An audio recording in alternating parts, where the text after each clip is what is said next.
Magandang gabi po sa ating lahat. Welcome po sa ating daily evening devotional. At sa gabi po ito, tayo po ay pangungunahan ni Sister Daniela Ruz. At bago po yan, tayo po muna ay aawit na ating opening song at opening prayer po ni Brother Joseph Lugartos.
Tayo pong lahat ay magalang na manalangin. Ama namin Diyos, na nariyan po sa kaitaasan langit ng mga langit, Diyos na Abraham, Isaac at Jacob. Sa oras na ito, O Diyos, kayo po narito muli upang sumamba po sa ipong na harapan. Papasalamat po kami sa nakalipas na maghapon na kami po yung iningatan at binigyan ng mga pagkapala, lalo na po ang hiram na buhay, kalakasan na patuloy namin nakakamtan buhat sa iyo.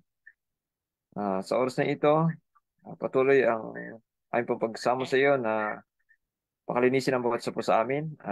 Ipagpatawad sa po kami sa panglikod. Kulang at nagkasala sa isip, salita at sa gawa.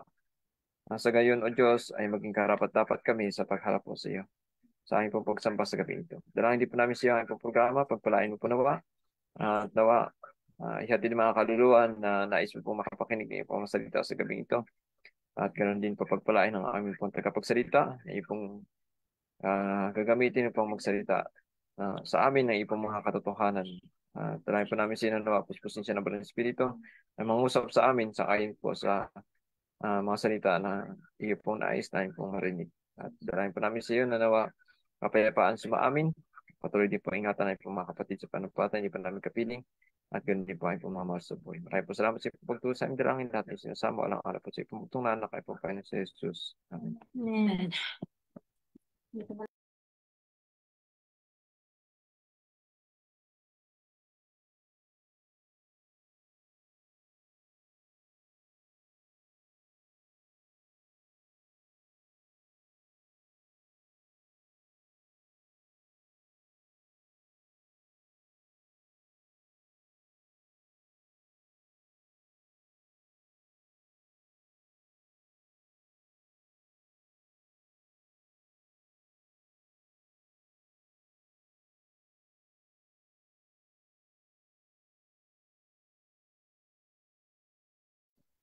Magandang gabi po sa ating lahat at welcome po sa ating programa ngayong gabi.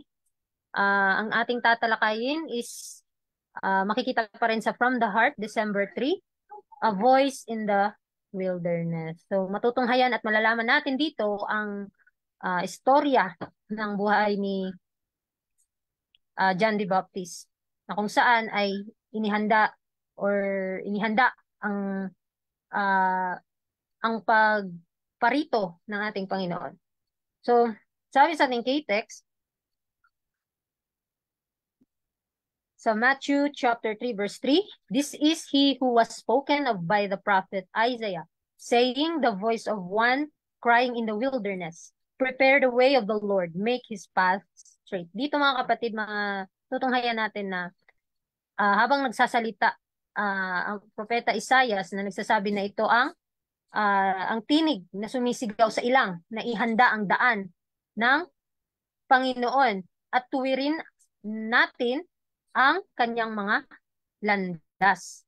So mapapansin natin mga kapatid na kung papaano natin na dapat ihanda natin sa panahon natin ngayon, ihanda natin ang kanyang landas na kung saan ang Panginoon ay paparito. Sabi dito sa next slide, the preaching of John the Baptist created intense excitement. At the beginning of his ministry, religious interest was very low. Superstition, tradition, and fables had confused the minds of the people, and the right way was not understood. Zealous in securing worldly treasure and honor, the people had forgotten God. So sa pagpapangaral ni Juan Bautista, mga kapatid, mapapansin natin ay lumikha ng matinding pananabik, no? Mga tao nakarinig nito ay nananabik sila. So sa simula pa lang sa kanyang pagministeryo ay napakababa ng interes ng relihiyon na kung saan ang mga pamahiin, mga tradisyon at mga pabula ay nagpagulo sa isipan ng mga tao at ito ang dahilan kung bakit sila nakalimot sa Diyos. So mapapansin din natin dito na parang kagaya din sa ating panahon ngayon ay lumaganap na ang ganitong turo na kung saan ay nakakalimutan at hindi nila nakikilala ang tunay na Diyos dahil sa mga ganitong uri ng pagtuturo, yung mga pabula, mga superstition at tradisyon. Mas naniniwala pa sila sa mga ganitong pagtuturo kaysa sa Biblia. Kaya mga kapatid, kailangan nga talaga na mayroon tayong kagaya ni Juan na magtataas ng kaalaman ng Panginoon at ipaalam sa mga tao sino ang tunay na Diyos at ang ang kaligtasan. Sabi pa dito, next slide, the teaching of John arose in the hearts of many.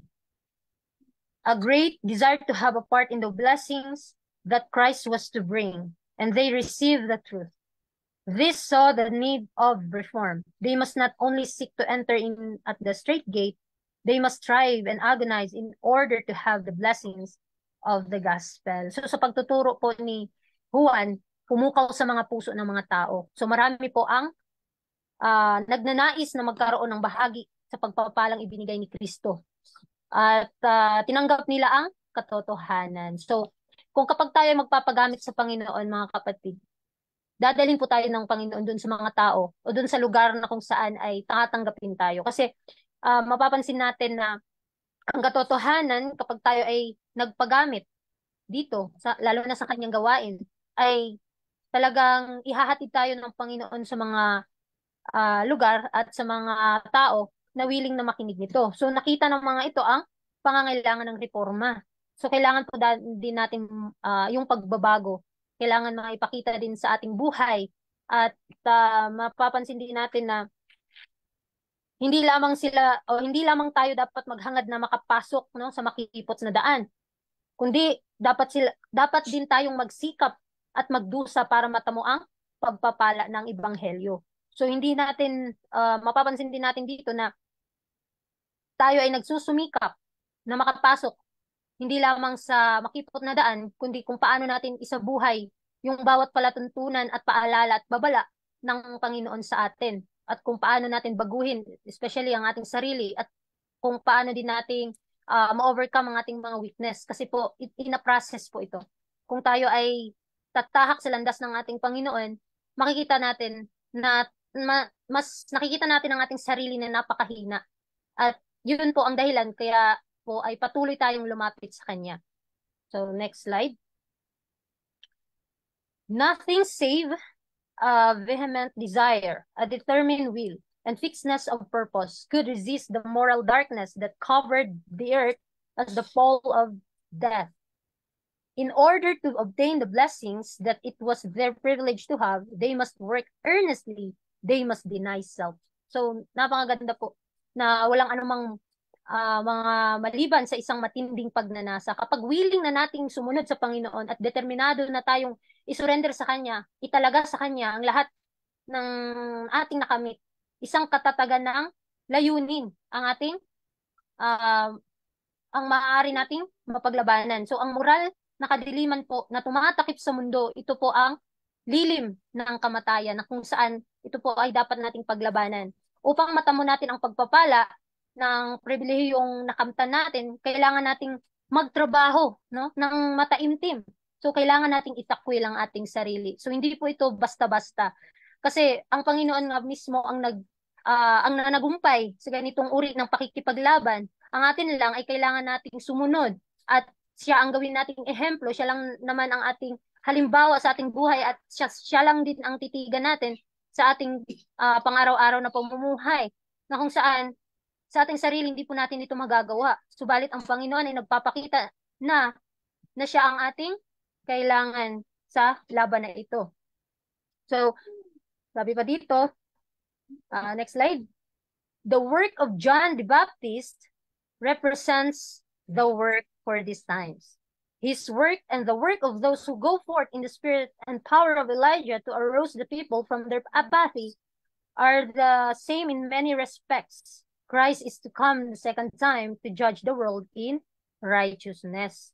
So napakaganda po na kung saan si Juan Bautista, ang gawain po na ikanyang sinimulan ay kailangan ay gagawin din sa bayan ng Diyos ngayon o para sa ating panahon ngayon. So ito yung gawain na kanyang yung gawain na nung humayo sa espiritu at kapangyarihan ni Elias. So upang pukawin ang mga tao mula sa kanilang kawalang interes, no, ay pareho sa maraming aspeto. So si Kristo po ay darating sa ikalawang pagkakataon na kung saan ay siya ang hahatol sa mundo sa katwiran.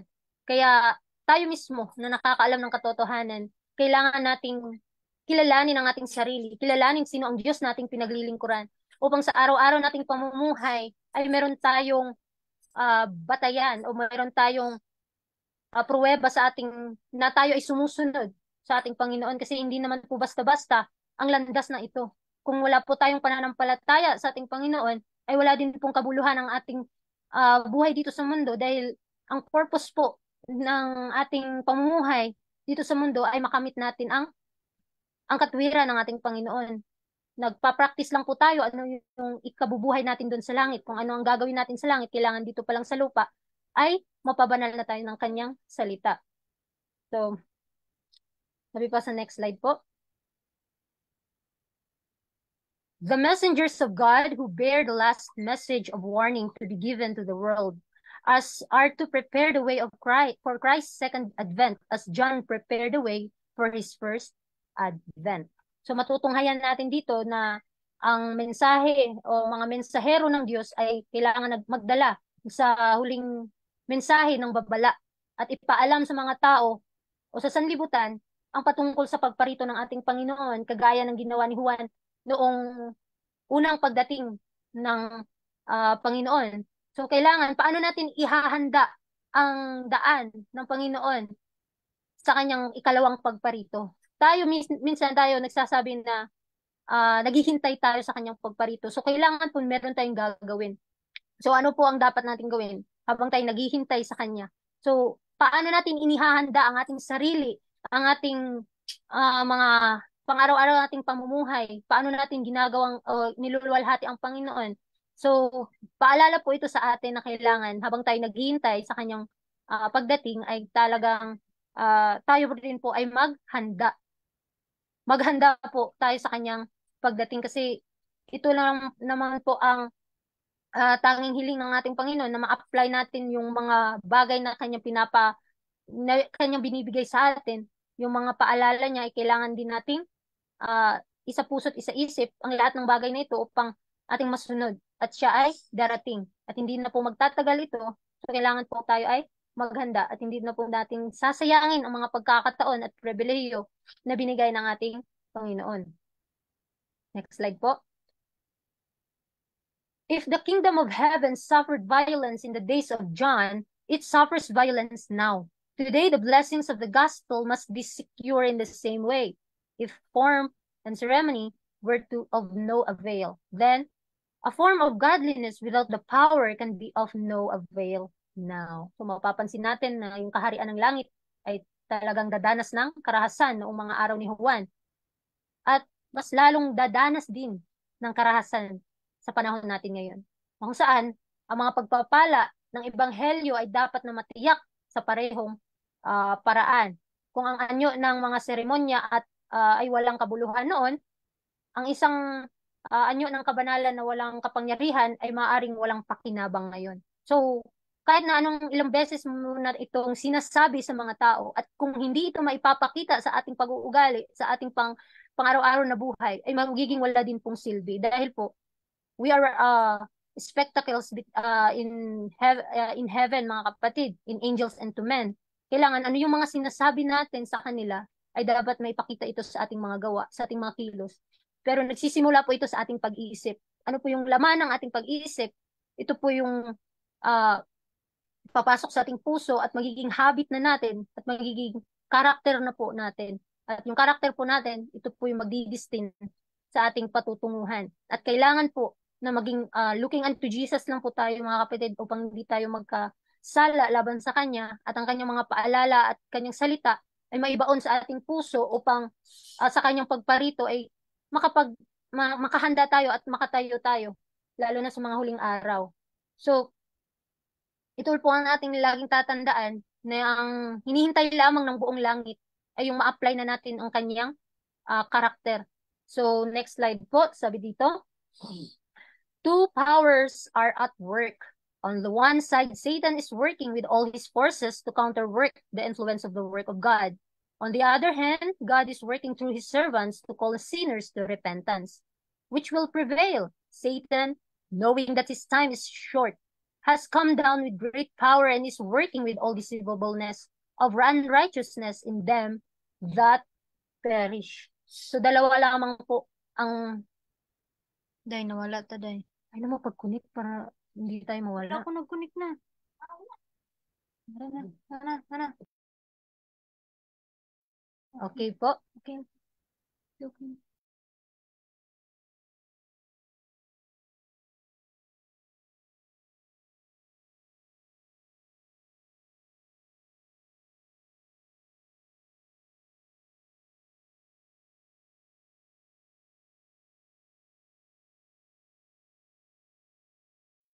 So, thank you po.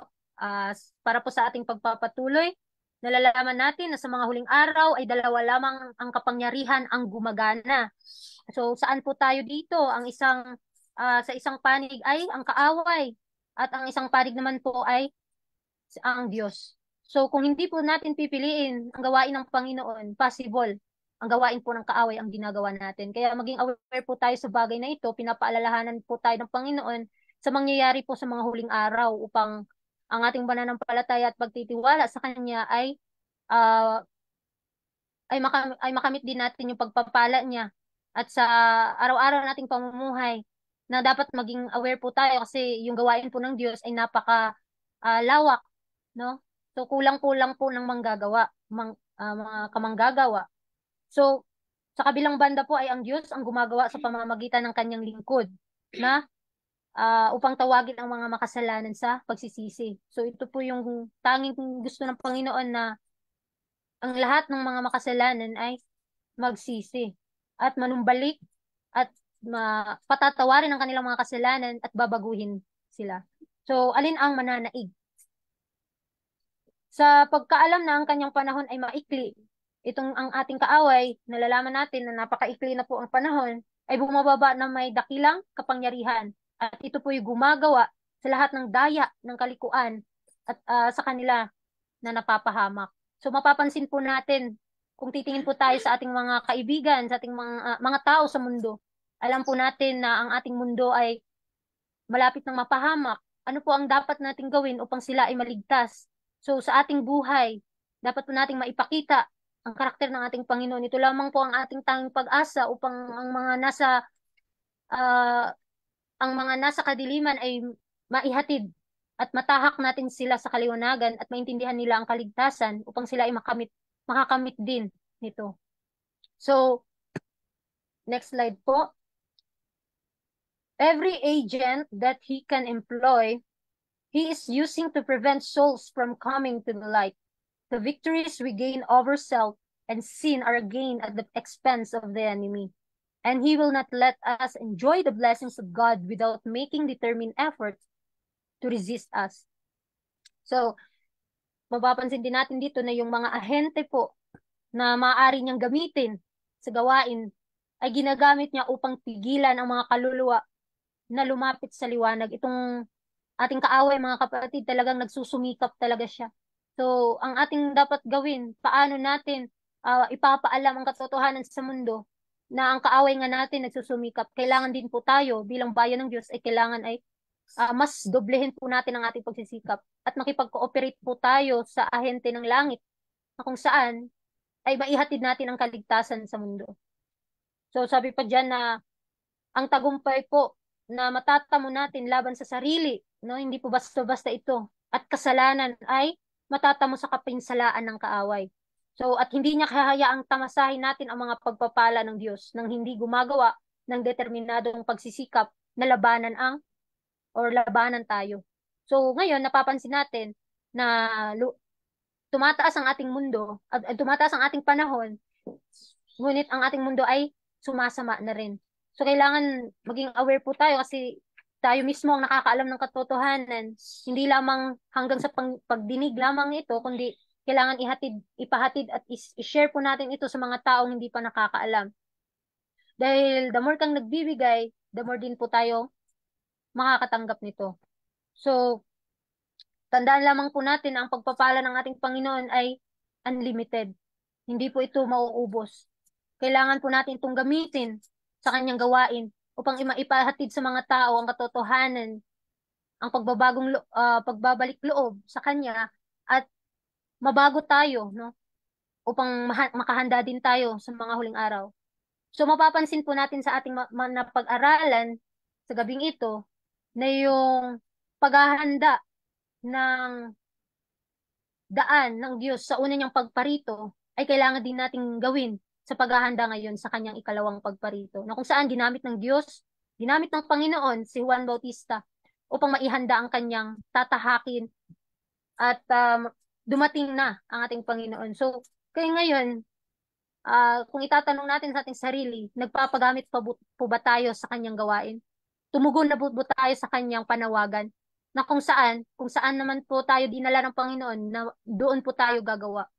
Dahil isipin natin na hindi tayo marunong sa mga bagay na ito, ngunit kapag tayo ay hihingi lamang sa Panginoon, tayo nga po ay kanyang bibigyan.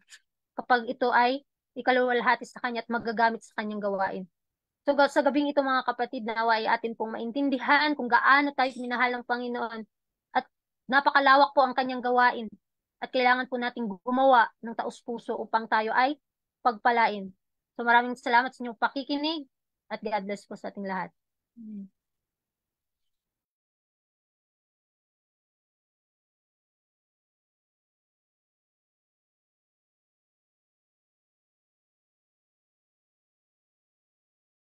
Amen. Maraming salamat, Sister Daniela Ruz, sa inyong makagandang mensahe.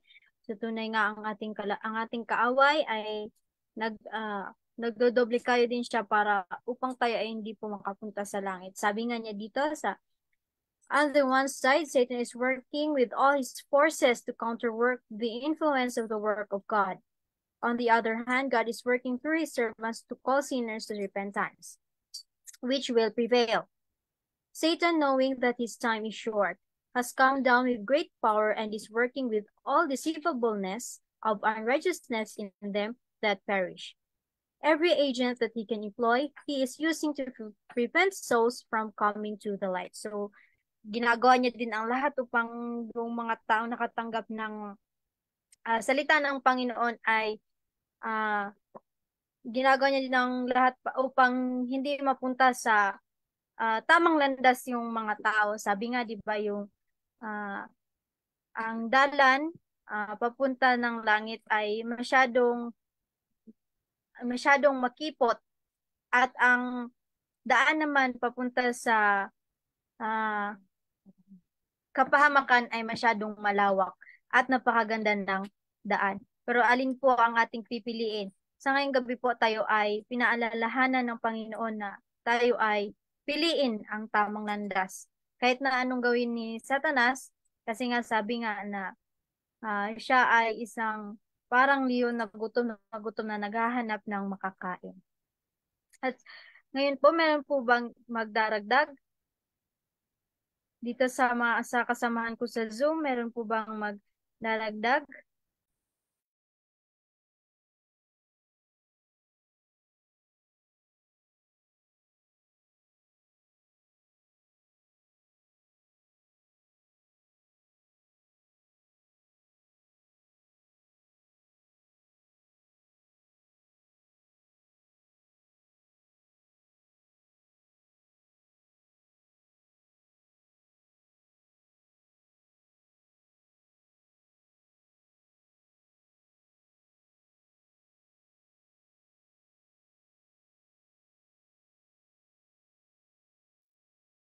Wala na po bang magdaragdag?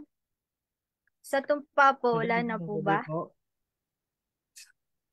Ay, magandang gabi po.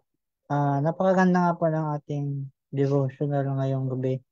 At marami tayong matututunan talaga sa buhay ni John the Baptist, na makikita natin doon yung kanyang naging mission para sa ah, pagpapakilala or pagpaprepare sa mga tao sa paligid niya para sa unang pagdating ni Kristo. At sa parehong paraan po, ganun din yung responsibilidad natin bilang mga Kristiyano ngayon, bilang mga Magandang gabi po sa modern. ating lahat. Nais ko pong bigyan pansin itong nabanggit dito sa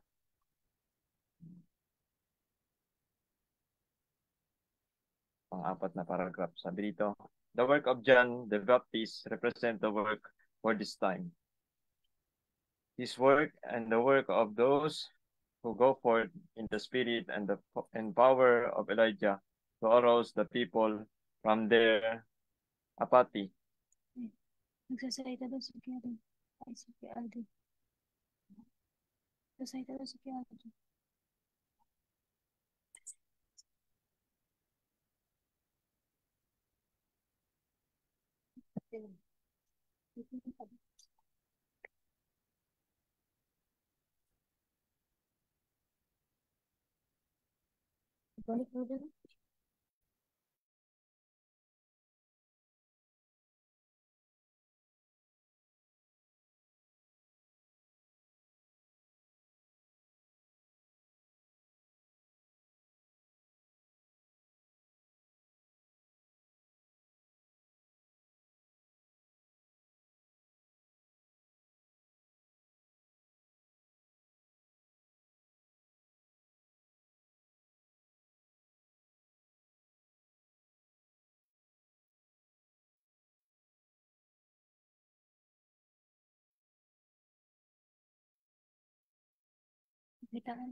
So dito po pinapakita ng Panginoon sa atin na yung kung papaano po yung gawain ni John the Baptist sa ating panahon ay ganun din po ang nais ng Panginoon na gisingin natin yung mga tao sa kanilang kawalang to kawalang kagustuhan sa pakikinig ng salita ng Panginoon. Sapagkat sa panahon ni John, sa sobrang dami po ng mga tinuturo na mga tagapagturo na hindi naman naaayon sa sinabi ng Panginoon ay ah, ang mga tao ay nawawalan na rin po ng gana na makinig kapag may nagtuturo ng salita ng Panginoon. So sa ating panahon na ang sanlibutan ay humihilig sa masama, gaya ng panahon din ni John, na ang tao ay mahilig na po sa mga bagay na makasanlibutan. So ninanais din ng Panginoon na kung ano po yung espiritu ni Elijah na lumukob kay John, ay yun din po yung mapasa atin sa huling panahon. Uh, Sabi mga po rito, Christ is to come the second time to judge the world in righteousness. The messenger of God who bear the last message of warning to give to be given to the world are to prepare the way of for Christ's second advent, as John prepared the way for his first advent. So yan po yung sabi ng Panginoon na sa ating panahon, gaya ng ginawa ni John, na paghahanda sa daan ng Panginoon sa first advent, ganun din po nawa sa ating huling panahon. So yun po yung hinahanap ng Panginoon ng mga mensahero sa huling panahon na ihanda. So ano po ba yung ginawa ni John na paghahanda? Di ba po yung nananawagan siya ng pagsisisi at pagbabalik loob sa Panginoon sa mga tao. Para po yung puso nila ay handa na tanggapin ang Panginoon sa kanyang pagdating. So nawa ganun din po ang sa atin at hingi natin sa Panginoon yung pangako niya na kapangyarihan gaya ng ibinigay niya po kay Elijah. At yung espiritu na yun na meron kay Elijah ay binigay po kay John. So pangako din po ng Panginoon yan sa atin sa huling panahon. So nawakamtin po natin yung pangako ng Panginoon na nandito makikita natin na kinakailangan natin itaas yung katuwiran ni Kristo. Maipaalam sa mga tao na darating ang Panginoon para hatulan ng sanlibutan sa pamamagitan ng kanyang katuwiran. So kaya hindi po sapat na marami tayong alam sa banal na kasulatan na dapat hindi naman po natin binibigyang pansin o nakikita sa atin ang katuwiran ni Kristo. So nawa po ay baunin natin yung pangako at paalala ng Panginoon na yan sa atin po sa gabing ito. Maraming salamat po at magandang gabi sa atin.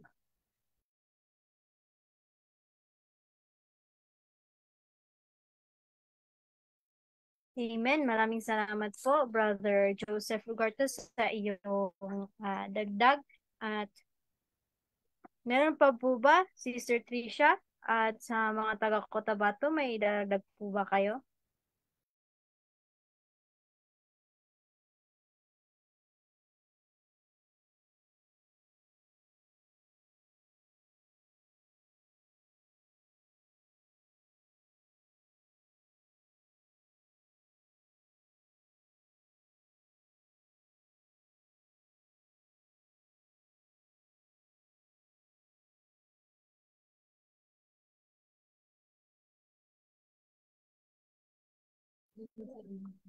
Kung wala na po, tayo na po ay dadako sa ating closing song at closing prayer ng ating speaker.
Tayo po ay lumuhod at manalangin. Mapagpalang Diyos Ama na nasa mga langit.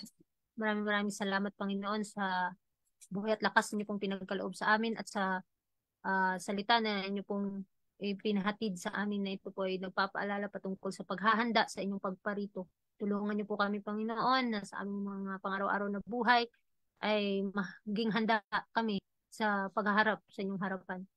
Tulungan niyo rin po ang aming mga kahinaan na amin po itong mapanagumpayan at ma-apply na din po namin ang inyong pong karakter upang ito po ang magbibigay sa amin ng paalala at pagpapala din po sa mga nakasalamuhan namin. Sa mga oras na ito, Panginoon, dinadalangin po namin ang mga mahal namin sa buhay na hindi namin nakasama ngayon. Ikaw po ang maggabay at pagpalain nyo rin po sila.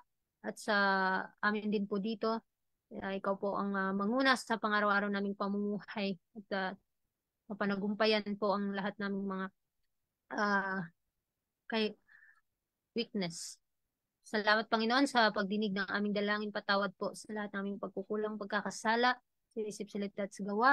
Ito po ang sinasama't dinadalangin sa pangalan ng aming Panginoong Jesus. Amen. Amen.